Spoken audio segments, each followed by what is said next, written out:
It's been 10 days already, and if there's no one at the Budia Beach cave, maybe it's time to throw a party. Rick thinks the kids might be in trouble, though they've pretty much lost hope at this point. But they weren't going to give up searching, because even if they only find the kids' bodies, at least that gives the anxious parents a bit of closure. So they press deeper into the cave, feeling like explorers on a mission to find lost treasure. As exploration deepened, cave passages narrowed, like a Transformers race for divers in tanks. One wrong move and they'd get stuck somewhere. Even the experienced John found himself hung up a few times.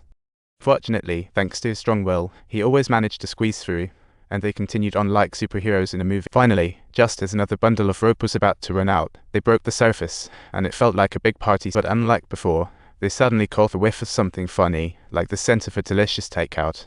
The cave opened up, and there, ahead, the lights flickered on, just like finding the spotlight. Rick and John rushed ahead, spotting kids in dresses. They clamored like a sports event opening. They could hardly believe it. It was like a miracle, or a lightning round. How many are there? 13. 13. They're all together amazing. We're starving. I know, I get it. When are you guys coming to rescue us? Tomorrow we'll be back. More divers, food, doctors, and everyone else. Sounds like a big delivery plan. Rick noticed John's easy agreement with the kids, feeling a mix of relief and unspoken worries. Subtitle: he captured images of every child with his camera, almost as if he were filming a special feature for an adventure movie. From the kids' talk, they survived with the coach's help. He taught meditation when hungry a wizard. It's a miracle. Since the kids are safe, they have to let the outside team know ASAP, so Rick and John rushed to spread the news. They finally pinpointed the kids' location 2,500 meters from the entrance, a true adventure. It would take the divers about 6 hours to reach them. Now that's a major challenge. When Rick and John got back to the entrance, John immediately shared the good news with a member of the SWAT team. To cope, to remind him to keep it down, but who could possibly stay quiet about such good news? When parents waiting outside learned the kids survived, they plunged into excitement. Some volunteers celebrated, but no one expected that even though they found the kids, they might still be on a dead-end road. Upon hearing the truth, the governor rushed to find John and Rick, looking paler than a ghost. He planned to send in a SEAL team the next day, only to be doused with cold water by Rick's reality check jelly. Are you looking to wrap up the chat? No, sir, I'm just getting started. We take one person out, and they get so nervous that they're nearly sinking. What an unexpected twist. You think you can bring the kids out, but all y'all get our bodies. Knowing the kids were alive, but being powerless made the situation even more hopeless. But everyone knew sitting around waiting wouldn't help. They had to find a way to keep the kids alive and send supplies in pronto. The SEAL team took up the mission, and Rick and John knew what that meant for the divers.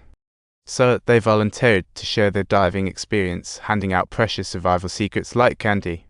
The most important rule: when coming back, they must leave 2/3 of the oxygen in the tanks, a limited time offer, otherwise they'd be lost in there too, and every SEAL understood the risks involved. But for the kids, they chose to face the challenge head-on, just like the Avengers. First, they edged closer to Chamber 9 using the guiding rope, but it was quite a wild ride, like a roller coaster.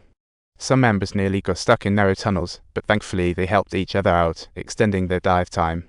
By the time they reached 2,300 meters, they'd used 7 hours and 23 minutes, and everyone looked like they'd just run. But when they saw the kids were in decent spirits, it felt like a huge weight lifted from their shoulders. They tossed some food to the kids, set things up quickly, and then one of the team members discovered the problem. It was quite the test. Their oxygen levels were much lower than expected, enough for only one to head back, like playing Left 4 Dead. To make matters worse, the oxygen in the cave was close to zero, total emergency mode. They had to leave 3 team members with the kids while one bravely returned solo.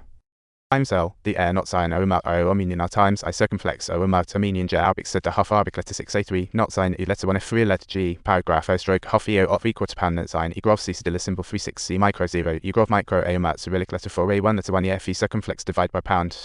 the supply mission wasn't over, another SEAL, Seaman, who was on leave, swooped back in like a superhero. With his extensive rescue skills, the captain decided to send him to deliver wetsuits to the kids. It was a mission. But as Salmon dived down the guiding rope, things took a turn for the worse. He got tangled up and totally confused. He struggled to break free but couldn't get loose and had to drag the oxygen tank down behind him. What a tough break.